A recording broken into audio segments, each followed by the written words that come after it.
नमस्कार। Lux classes Balotra के YouTube channel में आप सभी का स्वागत है। प्यारे विद्यार्थियों, जैसा कि आप थंबनेल में देख रहे हैं कि इतिहास अर्थात हिस्ट्री क्लास 10 यानी कक्षा 10 की इतिहास विषय के बारे में अपन इस वीडियो सीरीज के अंदर बातचीत करने वाले हैं। ठीक है, जिसके अंदर आपकी पुस्तक का नाम है भारत और समकालीन विश्व भाग 2 और इसके पहले अध्याय का नाम है यूरोप में राष्ट्रवाद का उदय। यानी यूरोप जो कंट्री है उसके अंदर राष्ट्रवाद का उदय किस तरीके से होता है, इसके बारे में बातचीत करेंगे। तो सबसे पहले आपको आपकी इतिहास की जो किताब है भारत और समकालीन विश्व भाग 2 वो ओपन करनी है। अगर आपके घर पे कानों में डालने वाले एयरफोन है तो वो आपके मोबाइल में प्लग इन करके आप कानों में डाल सकते हैं। अगर नहीं है तो कोई नहीं, एक ऐसी शांत जगह बैठ जाइए जहाँ किसी भी प्रकार की आवाज़ नहीं हो रही हो। आपको किताब लेनी है, किताब के साथ में आपको एक आपकी नोटबुक लेनी है। ठीक है, नोटबुक नोटबुक लेके आराम से आपको बैठ करके बढ़िया अच्छी तरीके से समझना है। अपन इस तरीके से समझेंगे कि आपको बोर्ड के एग्जाम तक वो सारी की सारी चीज़ें याद रहेगी। तो चलें, ठीक है। अब तक अगर आपने लक्स क्लासेस बालोतरा के यूट्यूब चैनल को सब्सक्राइब नहीं किया है तो इसको सब्सक्राइब कर लें और साथ ही साथ इस वीडियो का जो लिंक है वो अपने फ्रेंड्स ग्रुप के साथ में शेयर करें ताकि वो भी आपके साथ में हिस्ट्री बढ़िया अच्छी तरीके से पढ़ सके। तो सबसे पहले मैं आपको बताऊंगा कि आपके चैप्टर कौन कौन से हैं, यानी विषय सूची। आपने किताब ओपन कर ली, सबसे पहले अपन डायरेक्ट चलते हैं आपकी विषय सूची के ऊपर। ठीक है, तो ये है आपकी विषय सूची है। ठीक है ना, ये आपकी क्या है, यहाँ पे विषय सूची दी गई है। सबसे पहले आपकी दी हुई है खंड 1 जिसके अंदर घटना और प्रक्रियाएं, जिसके अंदर अपन पढ़ेंगे यूरोप में राष्ट्रवाद का उदय किस तरीके से होता है, इंडो चाइना में राष्ट्रवादी आंदोलन किस तरीके से होता है और भारत में राष्ट्रवाद किस तरीके से उदय होता है। उसके बाद में पढ़ेंगे जीविका अर्थव्यवस्था और समाज, जो कि आपका खंड 2 होगा, जिसके अंदर भूमंडलीकृत विश्व का बनना, औद्योगिकरण का युग, काम आराम और जीवन। और लास्ट आपका थर्ड खंड है जिसके अंदर अपन देखेंगे कि मुद्रण, संस्कृति और आधुनिक दुनिया। और 8वां अध्याय उपन्यास, समाज और इतिहास। इसके अंदर टोटल आपके 8 चैप्टर हैं और 8 चैप्टरों के अपन बढ़िया अच्छी तरीके से जानकारी इसके अंदर देखने वाले हैं। तो उम्मीद करता हूँ आपको बढ़िया अच्छी तरीके से सारी की सारी चीज़ें समझ में आएगी। तो चलिए पहले आपके चैप्टर की शुरुआत करते हैं। ठीक है, तो पहला चैप्टर है आपका खंड 1 घटनाएं और प्रक्रियाएं, और आपके जो चैप्टर का नाम है वो है यूरोप में राष्ट्रवाद का उदय। ठीक है, कोई दिक्कत नहीं। चलो, उससे पहले मैं आपसे सवाल पूछता हूँ कि हिस्ट्री किसे कहते हैं, यानी जो इतिहास है वो इतिहास क्या है। आपके हिसाब से इतिहास किसे कहा जाना चाहिए भाई, इतिहास क्या है। आपने 6ठी क्लास, 8वीं क्लास, 7वीं क्लास, 9वीं क्लास, इन सब क्लास के अंदर आपने ये इतिहास की किताबें देखी होगी, लेकिन इतिहास चीज क्या है, इतिहास किसे कहेंगे।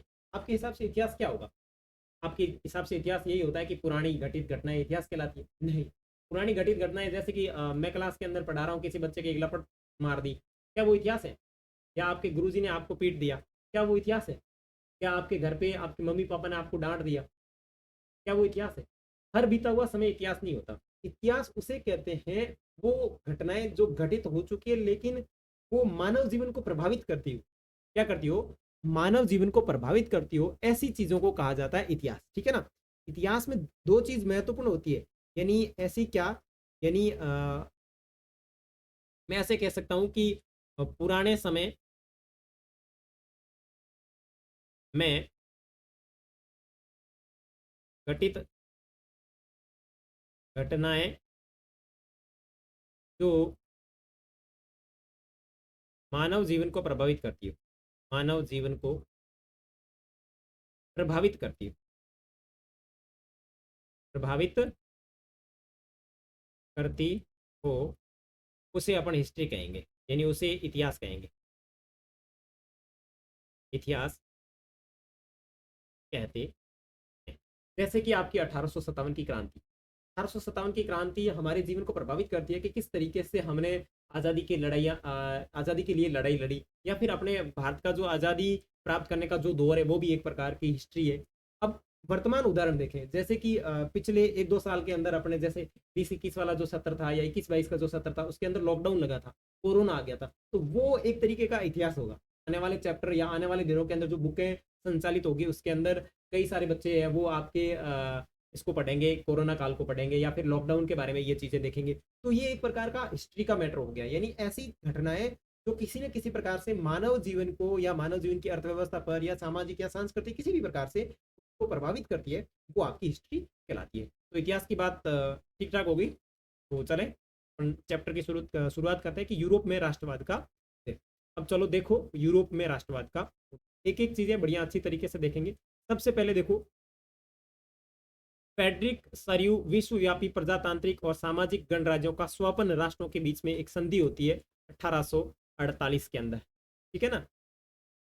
सबसे पहले शुरू करते हैं चैप्टर को। 1848 में एक फ्रांसीसी कलाकार फ्रेडरिक सारियू, कौन है? फ्रांसीसी कलाकार है। क्या नाम है? फ्रेडरिक सारियू। तो मैं अंडरलाइन वाला ले लेता हूं। 1848 में एक फ्रांसीसी कलाकार फ्रेडरिक सारियू ने 4 चित्रों की एक श्रृंखला बनाई। इनमें उसने सपनों का संसार रचा जो उसके शब्दों में जनतांत्रिक और सामाजिक गणतंत्रों से मिलकर बना था। तो उसने एक किताब लिखी, यानी एक चित्र बनाए, श्रृंखला बनाई चित्रों की, जिसके अंदर जनतांत्रिक और सामाजिक गणतंत्रों से मिलकर बना था। इस श्रृंखला के पहले चित्र संख्या 1 में यूरोप और अमेरिका के लोग दिखाए गए हैं। यूरोप और अमेरिका के लोग दिखाए गए हैं। सभी उम्र और सामाजिक वर्गों के स्त्री पुरुष एक लंबी कतार में स्वतंत्रता की प्रतिमा की वंदना करते हुए जा रहे हैं। और इसमें इसने क्या दिखाया है कि सभी उम्र और सामाजिक वर्गों के लोग वर्गों के स्त्री और पुरुष एक लंबी कतार में स्वतंत्रता की प्रतिमा की वंदना करते हुए जा रहे हैं। आपको याद होगा कि फ्रांसीसी क्रांति के दौरान कलाकार स्वतंत्रता को महिला का रूप प्रदान किया करते थे।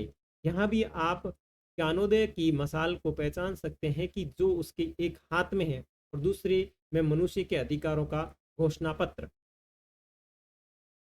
प्रतिमा के सामने जमीन पर निरकुंस संस्थानों के ध्वस्त अवशेष बिखरे हुए हैं। सारियू ने कल्पनादर्श यूटोपिया में दुनिया के लोग अलग अलग राष्ट्रों के समूहों में बटे हुए हैं, जिनकी पहचान उनके कपड़ों और राष्ट्रीय पोशाकों से होती है। स्वतंत्रता की मूर्ति से कहीं आगे एक जुलूस का नेतृत्व कर रहे संयुक्त राज्य अमेरिका और स्विट्जरलैंड, जो तब तक राष्ट्र राज्य बन चुके थे।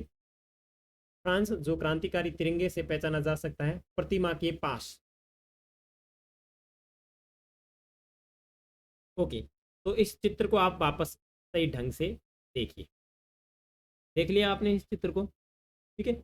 अब इस चित्र को बनाया किसने? बनाने वाला व्यक्ति कौन है? इस चित्र को बनाने वाला जो व्यक्ति है वो है फ्रेडरिक सारियू। एक एक चीज आराम से देखो। कौन है?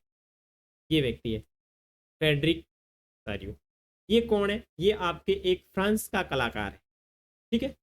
इसमें क्या है? ये एक प्रकार का फ्रांस का कलाकार है और इसने 4 चित्रों की एक श्रृंखला बनाई है। ठीक है ना। क्या किया है? 4 चित्रों की एक श्रृंखला बनाई है। ठीक है। और इसके अंदर श्रृंखला में इसने लिखा है कि जनतांत्रिक और सामाजिक गणतंत्रों से मिलकर बना है। ठीक है ना। सपनों का इसने 4 चित्रों से एक श्रृंखला बनाई है और उसके अंदर इसने एक सपनों का संसार बनाया है। संसार का मतलब पूरी दुनिया। उसने एक सपनों की दुनिया बनाई है। ठीक है ना। मतलब कल्पना में एक दुनिया बनाई है और उसके अंदर उसने शब्द दिए जनतांत्रिक और सामाजिक गणतंत्र। और इस श्रृंखला में जो पहला चित्र आपको यहाँ पे दिख रहा है, इसमें यूरोप और अमेरिका के लोग दिखाए गए हैं। ये जो लोग हैं, ये कहाँ के लोग हैं? ये लोग हैं Europe plus America. Europe plus America. ठीक है। इस श्रृंखला के अंदर यूरोप और अमेरिका के लोग दिखाए गए हैं और सभी उम्र और सामाजिक वर्ग के स्त्री पुरुष एक लंबी कतार में स्वतंत्रता की प्रतिमा की वंदना करते हुए जा रहे हैं। और ये जो है, ये एक स्वतंत्रता की प्रतिमा है, इसके आगे से ये वंदना करते हुए जा रहे हैं। ठीक है। आपको याद होगा कि फ्रांसीसी क्रांति के दौरान कलाकार स्वतंत्रता को महिला का रूप प्रदान किया करते थे। अगर आपको स्वतंत्रता मिल गई है तो वो स्वतंत्रता का जो प्रतीक है वो किसको मानते थे? महिला को। जैसे यहाँ भी आपको चित्र में जो है वो महिला नजर आ रही है। तो ध्यान रखना, जितने भी आपके फ्रांसीसी या इधर जो यूरोप के और फ्रांस के जो लोग हैं, वो स्वतंत्रता का प्रतीक किसको मानते थे? महिला को मानते थे। ठीक है। यहाँ भी ज्ञानोदय की मसाल को पहचान सकते हैं जो उसके एक हाथ में है। ठीक है ना, इसके हाथ में एक मसाल ली हुई है, दिख रही है यहाँ पे, ठीक है ना। मसाल को पहचान सकते हैं, जो उसके एक हाथ में है और दूसरे में मनुष्य के अधिकारों का घोषणा पत्र, ठीक है ना। दूसरे हाथ में इसमें क्या है, मनुष्य के अधिकारों का घोषणा पत्र। प्रतिमा के सामने जमीन पर निरकुंस संस्थानों के ध्वंस अवशेष बिखरे हुए हैं और सारियों के कल्पना कल्पनादर्श यूटोपिया में दुनिया के लोग अलग अलग राष्ट्रों के समूहों में बटे हुए हैं, जिनकी पहचान उनके कपड़ों और राष्ट्रीय पोशाकों से होती है। स्वतंत्रता की मूर्ति से कहीं आगे इस जुलूस का नेतृत्व कर रहे हैं संयुक्त राज्य अमेरिका और स्विट्जरलैंड, जो तब तक राष्ट्र राज्य बन चुके हैं, और फ्रांस, जो क्रांतिकारी तिरंगे से पहचाना जा सकता है प्रतिमा के पास। ठीक है, अब इस चित्र को वापस देखो आप। ये जो चित्र है वो मानवता के जो अधिकार है उसके लिए तरस रहा है। देखो यहाँ पे कुछ चीजें बिखरी हुई पड़ी है, ठीक है ना, कुछ राष्ट्र है वो बिखरे हुए हैं, और कुछ लोग हैं जो अपने अधिकारों की मांग के लिए कोशिश कर रहे हैं। ठीक है, चलो आगे पढ़ते। एक नया शब्द क्या आया है, निरकुंज शब्द आया है। ठीक है, ऐसी सरकार या शासन व्यवस्था जिसकी सत्ता पर किसी प्रकार का कोई अंकुश नहीं होता हो। इतिहास में ऐसी राजशाही सरकारों को निरकुंज सरकार कहा जाता है, जो अत्यंत केंद्रित सैन्य बल पर आधारित और दमनकारी सरकारें होती है। देखो, निरकुंजवाद का मतलब क्या होता है, ऐसी सरकार या शासन व्यवस्था जिसकी सत्ता पर किसी प्रकार का कोई अंकुश नहीं होता। इतिहास में ऐसी राजशाही सरकारों को निरकुंज सरकार कहा जाता है। देखो, निरकुंज का मतलब होता है जिन सरकारों के ऊपर किसी भी प्रकार का कोई दबाव नहीं होता, यानी वो सही करे या गलत करे या कुछ भी करे, उनको कोई रोक टोक करने वाला नहीं है। जैसे आज भारत में बात करें तो क्या भारत की जो सरकार है वो निरकुंजवादी है? भारत की सरकार कुछ भी गलत करती है तो उसको न्यायालय टोक देता है, या अगली साल उसको जनता टोक देती है। यानी 5 वर्ष के लिए सरकार चुनी जाती है, 5 वर्ष में अगर उन्होंने कोई गलत कार्य किया या जनता के हित में कार्य नहीं किया तो अगली बार जनता उसको टिक मार देगी, यानी आने नहीं देगी या उसको वोट नहीं देगी। ऐसे ही अगर कुछ गलत निर्णय ले लेते हैं या कानूनी गलत निर्णय ले लेते हैं तो अपने भारत के अंदर न्यायालय है वो उनको हटा देता है, या न्यायालय आदेश दे देता है कि ये जो आपने कानून या व्यवस्था बनाई है वो बिल्कुल गलत है। तो ध्यान रखना, निरकुंजवाद का मतलब होता है ऐसी सरकार या शासन व्यवस्था जिसके ऊपर किसी प्रकार का कोई दबाव नहीं होता। जैसे कि राजशाही शासन व्यवस्था, जो राजतंत्र था, क्या आपने ऐसी चीजें देखी है राजतंत्र के ऊपर कि राजा को रोकने वाला कोई अधिकार बनाया गया हो? या आपने जितनी भी पीछे किताबें पढ़ी है उसमें ये देखा है कि राजतंत्र के ऊपर किसी भी प्रकार की रोक थी? राजा जैसा चाहे वैसा शासन कर सकता था। तो ध्यान रखना, निरकुंजवादी शासन व्यवस्था राजतंत्र के अंदर होती है, या राजशाही जो शासन होता है वहां पे निरकुंजवादी शासन व्यवस्था होती है। ठीक है ना। आगे देखो, सरकारों को निरकुंज सरकार कहा जाता है जो अत्यंत केंद्रीकृत, ठीक है ना, केंद्रीकृत सैन्य बल पर आधारित और दमनकारी सरकारें होती है। कहने का मतलब ये हुआ कि जो राजशाही सरकारें होती है वो क्या होती है, निरकुंजवादी सरकार होती है, और अत्यंत केंद्रीकृत, यानी केंद्रीकृत का मतलब होता है वो ही फैसले लेंगे, क्योंकि जहां पे भी राजा बैठता है वो केंद्र में बैठता है, तो राजा क्या करेगा, जैसे फैसला लेगा वैसा उन लोगों को करना पड़ेगा। तो ये केंद्रीकृत होता है। सैन्य बल, अगर कोई ज्यादा गबागब करेगा तो सैन्य बल की सहायता से उसको मनवा लिया जाएगा, ठीक है ना। और ये जो है वो अत्यंत दमनकारी सरकारें होती है।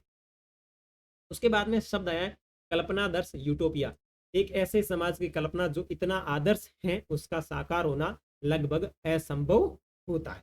ठीक है, गतिविधि आपकी राय में चित्र एक किस प्रकार का कल्पना दृष्टि को प्रतिबिंबित करता है? तो ये जो है ये लोग सब जा रहे हैं अपने आजादी या अपने अधिकारों की रक्षा के लिए मांग करने जा रहे हैं। तो यहाँ तक आपको अभी तक सिर्फ और सिर्फ यही समझना है कि निरकुंजवादी क्या होता है। ठीक है, उसके बाद में आपको ध्यान रखना है कि फ्रांसीसी जो कलाकार फेडरिक सरियो था, उसने एक 4 चित्रों की जो एक श्रृंखला बनाई या एक कल्पना का जो संसार बनाया, उसके अंदर उसने कौन से शब्द प्रयोग किए थे, जनतांत्रिक और सामाजिक गणतंत्र।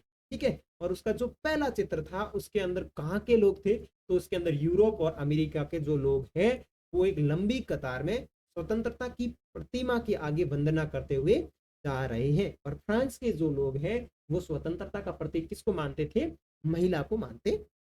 ठीक है, बस इतना ही ध्यान रखना, ज्यादा कोई माथाफोड़ी नहीं। ठीक है, जैसे ही अपन एक एक दो दो वीडियो कंप्लीट करेंगे उसके बाद में मैं इसके अंदर से बनने वाली जो चीजें वो भी आपको लिखवाऊंगा ताकि आपके रिवीजन अच्छे तरीके से होता रहे।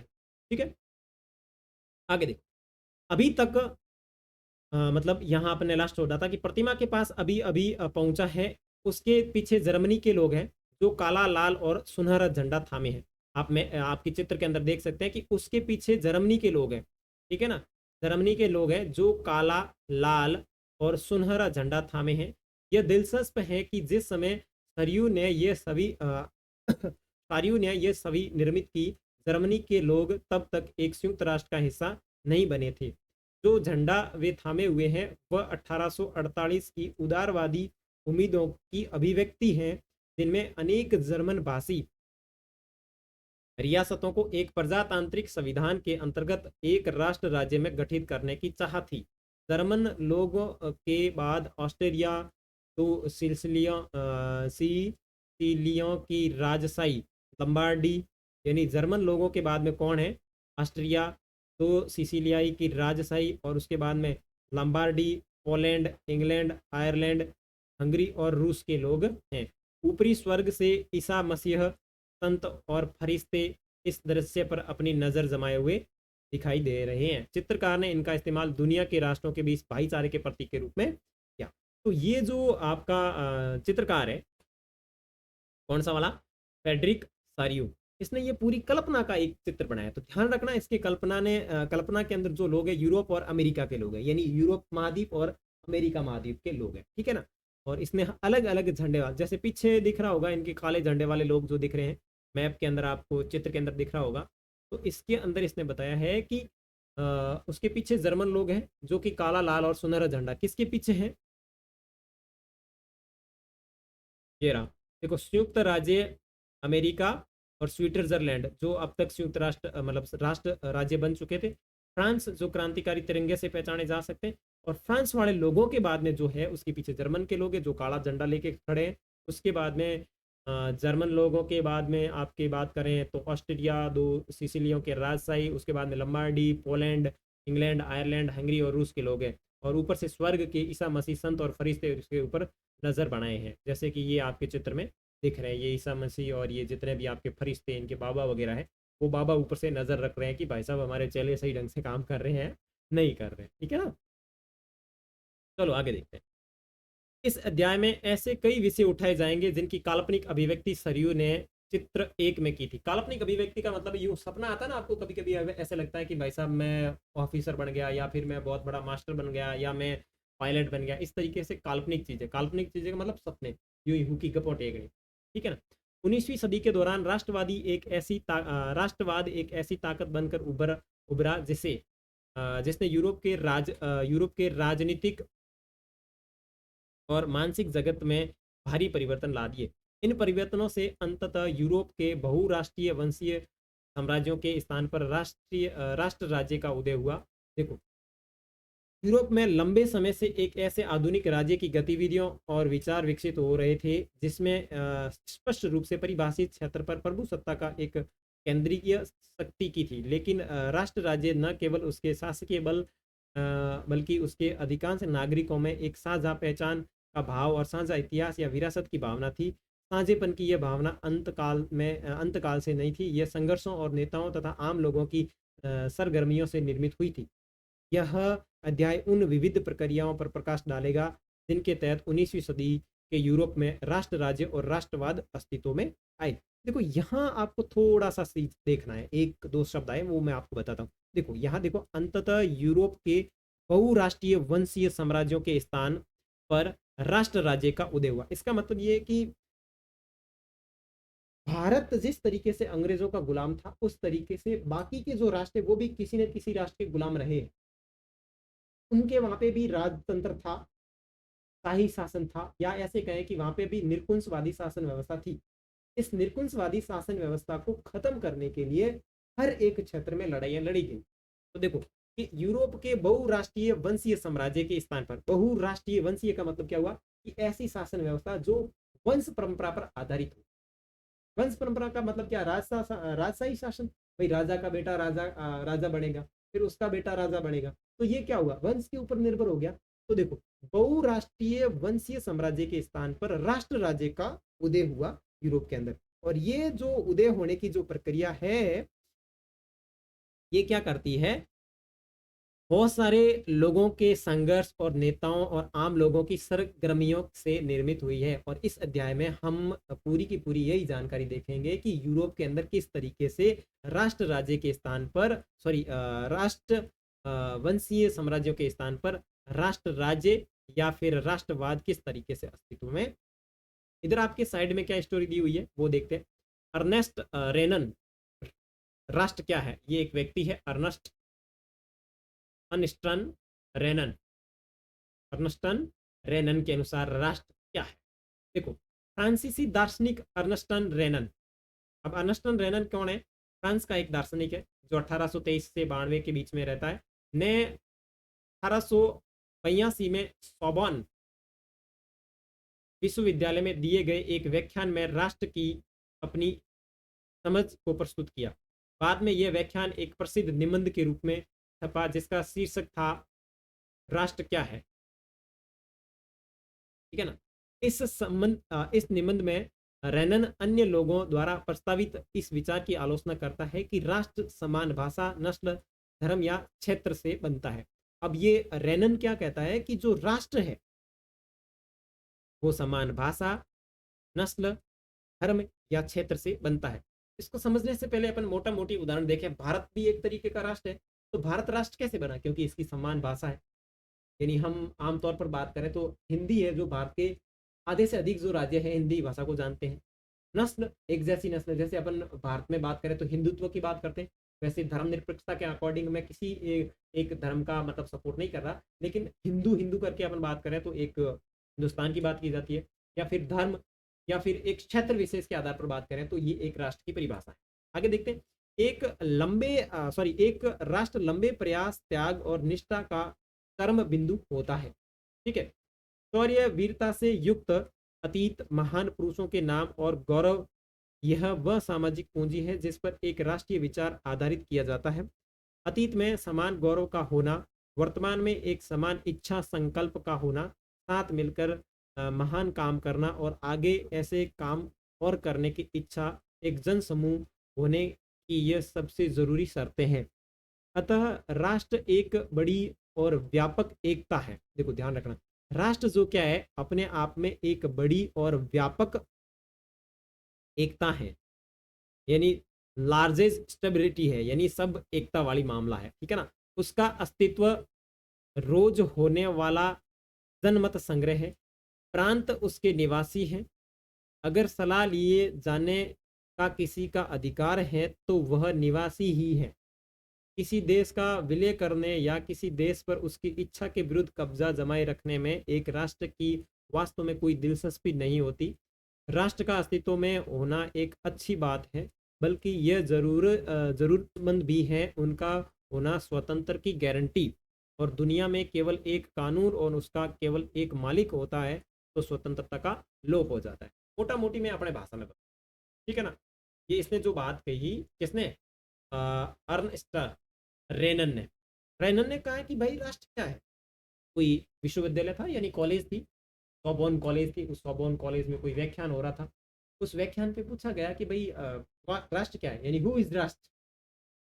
तो इसने कहा कि, राष्ट्र सम्मान भाषा, यानी एक जैसी भाषा होनी चाहिए, एक जैसी नस्ल होनी चाहिए और एक जैसा धर्म होना चाहिए और एक जैसा क्षेत्र होना चाहिए। जैसे कि आप कहीं दूसरी जगह पढ़ने जा रहे हो, आपको लगता है कि ये बंदा अपने जिले का है।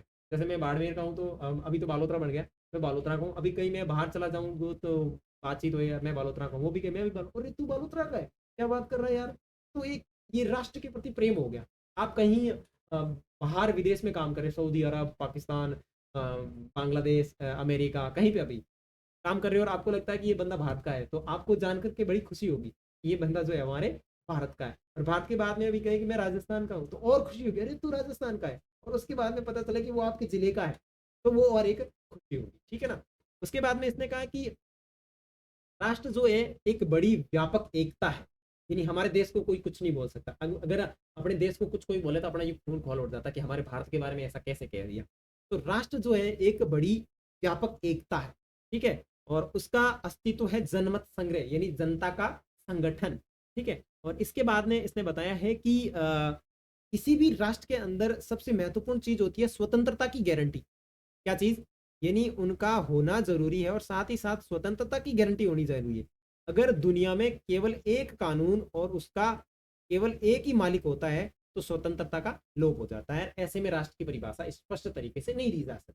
तो बंदे ने जो चीजें कही वो आपको अच्छी तरीके से समझ में आई होगी। उसने कहा है कि अगर दुनिया में एक ही कानून है और उस एक ही कानून को संसाधित करने वाला अगर एक ही बंदा है तो उसकी स्वतंत्रता या वहां जो जो जनता रह रही है उसकी स्वतंत्रताएं पूरी तरीके से गायब हो जाएगी या उन स्वतंत्रताओं का हनन हो जाएगा, स्वतंत्रताएं लोप हो जाएगी। ऐसे में हम उसको एक राष्ट्र की परिभाषा नहीं दे सकते। और राष्ट्र जो होता है वो हमेशा स्वतंत्र होता है। ठीक है ना? चलो आगे देखते हैं। यहाँ एक नया शब्द आया, जनमत संग्रह। एक प्रत्यक्ष मतदान जिसके जरिए एक क्षेत्र के सभी लोगों से एक प्रस्ताव को स्वीकार या अस्वीकार करने के लिए पूछा जाता है, जिसको कहा जाता है जनमत संग्रह। यदि लोगों से कहा जाता है कि भाई ये चीज गलत है या सही है, जैसे कि कुछ भी करवाओ, जनमत संग्रह का मतलब है। अब जैसे अपने वर्तमान समय में जनमत संग्रह की बात करें तो आपको पता होगा भारत और पाकिस्तान का जो मामला चल रहा है वो जम्मू कश्मीर में चल रहा है, पाक अधिकृत कश्मीर। तो ये जो पाक अधिकृत कश्मीर वाला जो मैटर है इसके ऊपर ये कहा जा रहा है कि जनमत संग्रह करवाया जाए कि भाई वहाँ के जो लोग हैं वो किसके साथ में रहना चाहते हैं, कि भारत के साथ में रहना चाहते हैं या पाकिस्तान के साथ में रहना चाहते हैं। तो इसको समझो अच्छी तरीके से कि एक प्रत्यक्ष मतदान, प्रत्यक्ष का मतलब किसी भी प्रकार की लुका छुपी नहीं, प्रत्यक्ष का मतलब सबके सामने एक प्रत्यक्ष मतदान जिसके जरिए एक क्षेत्र के सभी लोगों से प्रस्ताव स्वीकार या अस्वीकार करने के लिए पूछा जाता है। अब बात करें, वैसे ऐसी कोई अभी तक स्थिति आई नहीं है, लेकिन ऐसे कहा जाता है कि इस मुद्दे को इस तरीके से सॉल्यूशन किया जा सकता है, जैसे कि भारत के लोग और पाकिस्तान के जो नेतृत्व करता वाले लोग हैं, जैसे भारत का प्रधानमंत्री राष्ट्रपति वगैरह वहां जाने जाए और पाकिस्तान के जो भी है वो वहां पे आ जाए और सब मिल करके कहे कि वहां के लोगों से पूछे कि ये जो अपने बीच में विवादित मुद्दा है इसको सुलझाने के लिए वहां से लोगों से वोटिंग करवाए। आप भारत के साथ में रहना चाहते हो या पाकिस्तान के साथ में रहना चाहते हो, वो अपना हाथ खड़ा करके वोटिंग करेंगे, यानी प्रत्यक्ष रूप से करेंगे। तो जिसके जरिए वो स्वीकार या अस्वीकार वाला मामला हो जाएगा उसको कहते हैं जनमत संग्रह। ठीक है,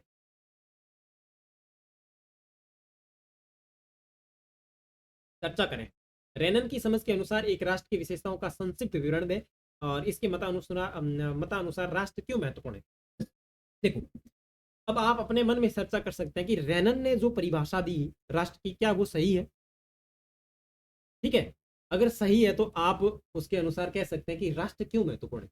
देखो, राष्ट्र उसे कहेंगे जो बिल्कुल स्वतंत्र हो, किसी के गुलाम नहीं हो, वो एक प्रकार का राष्ट्र होता है। ठीक है, चलो आगे बढ़ते हैं।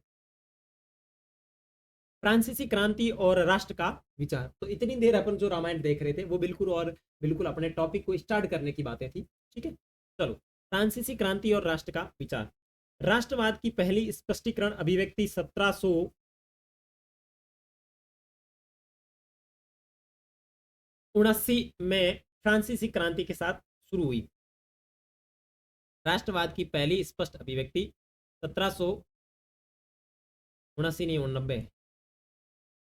ठीक है, राष्ट्रवाद की पहली स्पष्ट अभिव्यक्ति 1789 में फ्रांसीसी क्रांति के साथ शुरू हुई। जैसे कि आपको याद होगा 1789 में फ्रांस एक ऐसा राज्य था जिसके संपूर्ण भूभाग पर एक निरंकुश राजा का आधिपत्य था। फ्रांसीसी क्रांति से जो राजनीतिक और संवैधानिक बदलाव हुए उनसे प्रभुसत्ता राजतंत्र से निकलकर फ्रांसीसी नागरिकों के समूह में हस्तांतरित हो गई। इस मामले को समझो। राष्ट्रवाद की पूरी दुनिया में बात करें, राष्ट्रवाद की पहली स्पष्ट अभिव्यक्ति की बात करें कि राष्ट्रवाद क्या होता है, अगर ऐसी बात करें तो सबसे पहले राष्ट्रवाद की स्पष्ट अभिव्यक्ति शुरू हुई थी 1789 में। 1789 में क्या हुआ? फ्रांसीसी क्रांति हुई। जैसे भारत के अंदर 1857 की क्रांति हुई कि नहीं हुई, ऐसे के ऐसे आपके फ्रांस में क्रांति होती है, फ्रांसीसी क्रांति 1789। जैसा कि आपको याद होगा कि 1789 में फ्रांस में एक ऐसे राजा का शासन था, यानी संपूर्ण भूभाग पर ऐसे राजा का शासन था जो क्या था? निरंकुश। और फ्रांसीसी क्रांति से राजनीतिक और संवैधानिक जो बदलाव हुए उनसे प्रभु सत्ता यानी जो शासन करने की जो सत्ता है वो राजतंत्र से निकलकर, राजतंत्र का मतलब है राजा के परिवार से निकल करके फ्रांसीसी नागरिकों के समूह में हस्तांतरित हो गई, यानी लोगों के पास सत्ता आ गई, यानी जहां पे वो राजा शासन करता था उसको हटा दिया गया। क्रांति ने घोषणा की कि अब लोगों द्वारा राष्ट्र का गठन होगा और वे ही उसकी नियति तय करेंगे। और फ्रांसीसी क्रांति के बाद में निर्णय लिया गया कि क्रांति ने घोषणा की कि अब लोगों द्वारा राष्ट्र का गठन होगा और वे ही उनकी नियति को तय करेंगे। प्रारंभ से ही फ्रांसीसी क्रांतिकारियों ने ऐसे अनेक कदम उठाए जिनसे फ्रांसीसी लोगों में एक सामूहिक पहचान की भावना पैदा हो सकती है। पितृभूमि और नागरिक जैसे विचारों ने एक संयुक्त समुदाय के विचार पर बल दिया, जिससे एक संविधान के अंतर्गत सम्मान अधिकार प्राप्त। देखो, प्रारंभ में ही फ्रांसीसी क्रांतिकारी जो थे उन्होंने ऐसे कदम उठाए जिसके तहत सामूहिक पहचान बन सके, जिसके तहत उन्होंने क्या कहा, पितृभूमि और नागरिक यानी जैसे विचारों ने एक संयुक्त समुदाय के विचार पर बल दिया, जिससे एक संविधान के अंतर्गत समान अधिकार प्राप्त थे। अतः एक नया फ्रांसीसी झंडा तिरंगा चुना गया। अब सब लोगों ने एक नया झंडा तिरंगा चुना गया, जिससे पहले के राजध्वज की जगह ले ली। अब राजा का शासन था तो उसकी जगह नया झंडा बनाएंगे तो लोगों के द्वारा बनाया जाएगा, जिसके अंदर राजतंत्र का जो निशान है वो मिट जाएगा, लोकतंत्र का निशान आ जाएगा या लोकतंत्र की पहचान आ जाएगी। तो एक नया झंडा बनाया गया जो राजध्वज की जगह ले लेता है। स्टेट जनरल का चुनाव सक्रिय नागरिक के समूह द्वारा किया जाने लगा, यानी स्टेट जनरल का चुनाव है वो सक्रिय नागरिक के समूह द्वारा किया जाने लगा। और उनका नाम बदलकर नेशनल असेंबली कर दिया गया। नई स्तुतियां रची गई, शपथें ली गई, शपथ ली गई, ठीक है ना, शहीदों का गुणगान किया और यह सब राष्ट्र के नाम पर हुआ। एक केंद्रीय प्रशासनिक व्यवस्था लागू की गई, जिसने अपने भूभाग में रहने वाले सभी नागरिकों के लिए सम्मान कानून बनाए। आंतरिक आयात निर्यात शुल्क समाप्त कर दिया गया। भार तथा नापने की एक समान व्यवस्था लागू हुई। क्षेत्रीय बोलियों को हतोत्साहित किया गया और पेरिस में फ्रेंच जैसी बोलियों और बोली और लिखी जाती थी वही राष्ट्र की भाषा बन गई। अब देखो, ये कह रहा है कि आपकी जो राष्ट्रवादी जो क्रांति है या फ्रांसीसी क्रांति के बाद में एक राष्ट्र का विचार किस तरीके से आता है, इसके बारे में ये पूरी कथा है। मैं अपने भाषा में आपको बताने का प्रयास करता हूँ कि राष्ट्रवादी की पहली जो परिभाषा है या जो अभिव्यक्ति आती है वो आती है 1789 में फ्रांसीसी क्रांति के बाद। फ्रांसीसी क्रांति क्यों हुई? क्योंकि फ्रांस के अंदर निरकुंशवादी शासन व्यवस्था थी, उसको समाप्त करने के लिए लोगों ने एक लंबी लड़ाई लड़ी और 1790 में फ्रांसीसी क्रांति करके वहाँ जो राजतंत्र में सत्ता थी वो निकल करके फ्रांसीसी नागरिकों के समूह के हाथों में आ गई और उन्होंने एक राष्ट्र एक राष्ट्र का गठन किया। और गजब की बात यह कि फ्रांस के जो लोग थे उन्होंने उनके जो क्रांतिकारी थे उन्होंने एक बढ़िया सामूहिक पहचान बना रखी थी, यानी जो पितृभूमि है या फिर जो नागरिकता जैसी जो भावना है उनके अंदर ठूस ठूस के भरी हुई थी। इसके बाद में उन्होंने जो राजतंत्र का जो झंडा था उसको हटाया और एक नया झंडा बनाया जो लोकतंत्र की पहचान दे या एक स्वतंत्र राष्ट्र की पहचान दे, ठीक है। और उसके बाद में स्टेट जनरल के जो चुनाव होते थे जिसके अंदर सक्रिय नागरिक भाग लेते थे उसकी जगह उसका नाम बदल करके नेशनल असेंबली कर दिया, ठीक है। और उसके बाद में नेशनल असेंबली के चुनाव करवाए गए जिसमें शपथ ली गई, जो लोग शहीद हुए राष्ट्र को स्वतंत्र करने में उनका गुणगान किया गया, ठीक है। और ये जो सब कुछ हुआ एक राष्ट्र के नाम पर हुआ और राष्ट्र के अंदर एक केंद्रीय प्रशासनिक व्यवस्था लागू की गई जिसके अंदर ये कहा गया कि संपूर्ण फ्रांस यानी पूरे भूभाग पर, यानी संपूर्ण फ्रांस का मतलब है फ्रांस के भूभाग पर रहने वाले लोगों के लिए, सभी नागरिकों के लिए एक समान कानून व्यवस्था बनाई गई। जैसे भारत के अंदर समान कानून व्यवस्था है कि नहीं, कि भाई राजस्थान में रहे उसके भी समान कानून व्यवस्था और मध्य प्रदेश में रहे उसके लिए भी समान कानून व्यवस्था। ऐसा नहीं कि राजस्थान वालों के लिए अलग कानून और मध्य प्रदेश वालों के लिए अलग कानून। ठीक है ना। ऐसी व्यवस्था बनाई गई, यानी समान कानून व्यवस्था बनाई गई। आयात निर्यात शुल्क समाप्त कर दिए गए, यानी जो राज व्यवस्था थी उसके अंदर आयात और निर्यात के टैक्स लगते थे, लेकिन जैसे ही राष्ट्र आजाद हुआ तो आयात निर्यात के शुल्क है वो समाप्त कर दिए गए।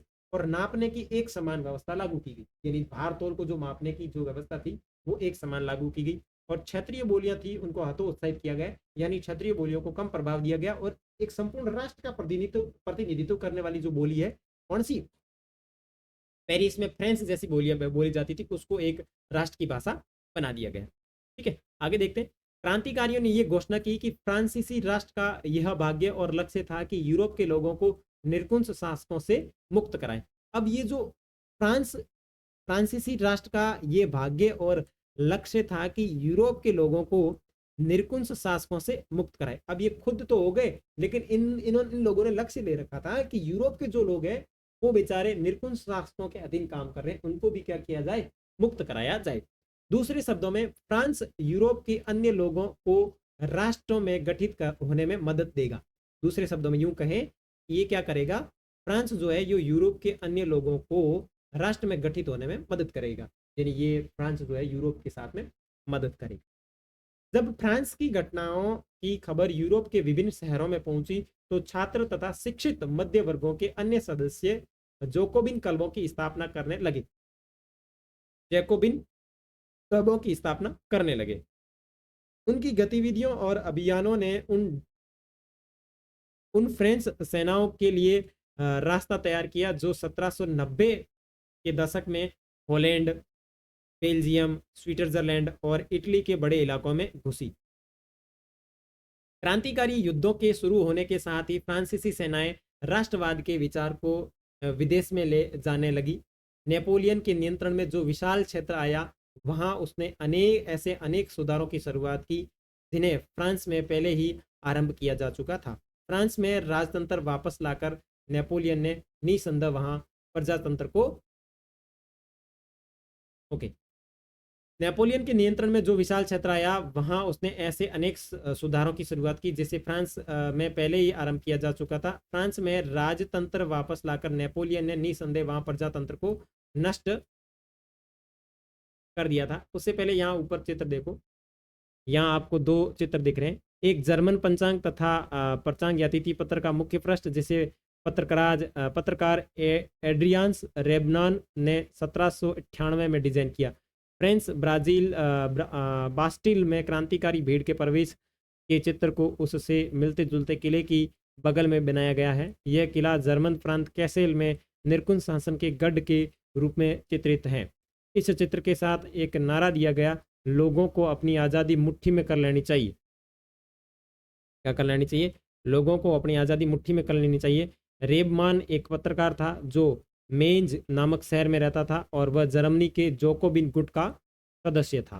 ठीक है, अब आगे देखो। फ्रांस के लोग जो इस तरीके का निर्णय लेते हैं कि अपन यूरोप वालों को भी निरकुंज शासनों से मुक्त कराएंगे, तो इसके लिए ये खबर जो उनके देशों में फैलने लगी, तो यहाँ पे जो पढ़े लिखे छात्र थे कहाँ पे, यूरोप के अंदर, उन्होंने जोकोबिन क्लबों की स्थापना की। और इन जोकोबिन क्लब के अंदर क्या होता था,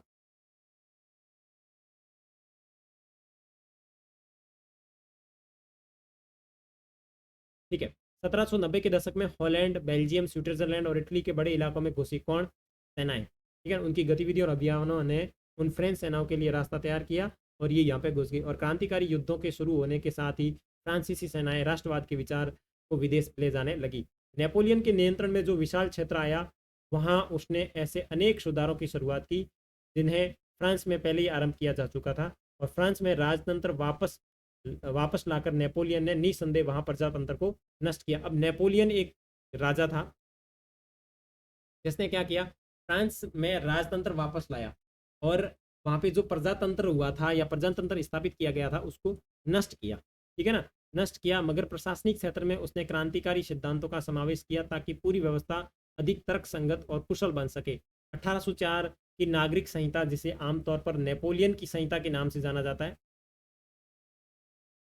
नेपोलियन की संहिता के नाम से जाना जाता है, नए जन्म पर आधारित विशेषाधिकार समाप्त कर दिए थे और उसने कानून के समक्ष बराबरी और संपत्ति के अधिकार को सुरक्षित बनाया। और इस संहिता को फ्रांसीसी नियंत्रण के अधीन क्षेत्रों में भी लागू किया। डच गणतंत्र, स्विट्जरलैंड, इटली और जर्मनी में नेपोलियन ने प्रशासनिक विभाजनों को सरल बनाया, सामंती व्यवस्था को खत्म किया और किसानों को भू दास्तव और जागीरदारी शुल्कों से मुक्ति दिलाई। शहरों में भी कारीगरों के श्रेणी संघों के नियंत्रण को हटा दिया, यातायात और संचार व्यवस्था को सुधार किया। किसानों, कारीगरों, मजदूरों और नए उद्योगपतियों ने नई नई मिली आज़ादी रखी। उद्योगपतियों और ख़ास तौर पर सामान बनाने वाले लघु उत्पादक ये समझने लगे कि एक समान कानून, मानक भार तथा नाप और राष्ट्रीय मुद्रा से एक इलाके से दूसरे इलाके में वस्तुओं और पूंजी के आवागमन में सहूलियत होगी। ठीक है ना। उससे पहले यहाँ चीज़ें देख लीजिए, यहाँ पे इसने क्या दिया, मैप में क्या दिया इसने कि वियना कांग्रेस 1815 के बाद का यूरोप। ठीक है ना। वियना कांग्रेस के बाद में, यहाँ वियना वहाँ का एक संगठन है, ये वियना ऑस्ट्रिया की राजधानी है वैसे। और उसके बाद में यूरोप किस तरीके से दिखता था, ये इस तरीके से ये राज्य थे। ठीक है ना। और ये चित्र किस बात का है, कैन, जर्मनी में स्वतंत्रता के वृक्ष का रोपण। जर्मन चित्रकार कॉर्ल एस्पर हिट्रज द्वारा बनाए गए इस रंगीन चित्र का विषय फ्रेंच सेनाओं को द्वारा डेब्रेक्रेन शहर पर कब्जा। अपनी नीली, सफ़ेद और लाल पोशाकों से पहचाने जाने वाले फ्रांसीसी सैनिक को दमनकारियों के रूप में प्रस्तुत किया है, जो एक किसान की गाड़ी पाएँ छीनते हुए कुछ युवा महिलाओं को तंग कर रहे हैं। देखो ये इस तरीके से यहाँ पे आपको दिख, ठीक है ना, तंग कर रहे हैं। बीच का अग्रभाग और एक किसान को घुटने टेकने पर मजबूर कर रहा है। ये देखो यहाँ पे स्वतंत्रता के वृक्ष पर लगाई जा रही पट्टी पर जर्मन में लिखा, उसका अनुवाद है, हमसे आज़ादी और समानता ले लो, ये मानवता का आदर्श रूप है। यह फ्रांसीसियों के इस दावे पर व्यंग्य है कि वे जिन इलाकों में जाते थे वहाँ राजतंत्र का विरोध कर मुक्तिदाता बन जाते है ना। तो ये इस तरीके का चित्र है, यहाँ पे ये जानकारी लिखी हुई है। आगे का जो चैप्टर है वो अपन पढ़ेंगे नेक्स्ट क्लास के अंदर, और मैं वापस अभी तक जितनी चीज़ें पढ़ाई है वो वापस आपको, ठीक है ना। तो आगे पूरी चीज़ें लिखवाऊंगा कि किस तरीके से क्या क्या चीज़ें हुई, और आगे चीज़ें अपन देखेंगे नेक्स्ट वीडियो में। तब तक के लिए बाय बाय।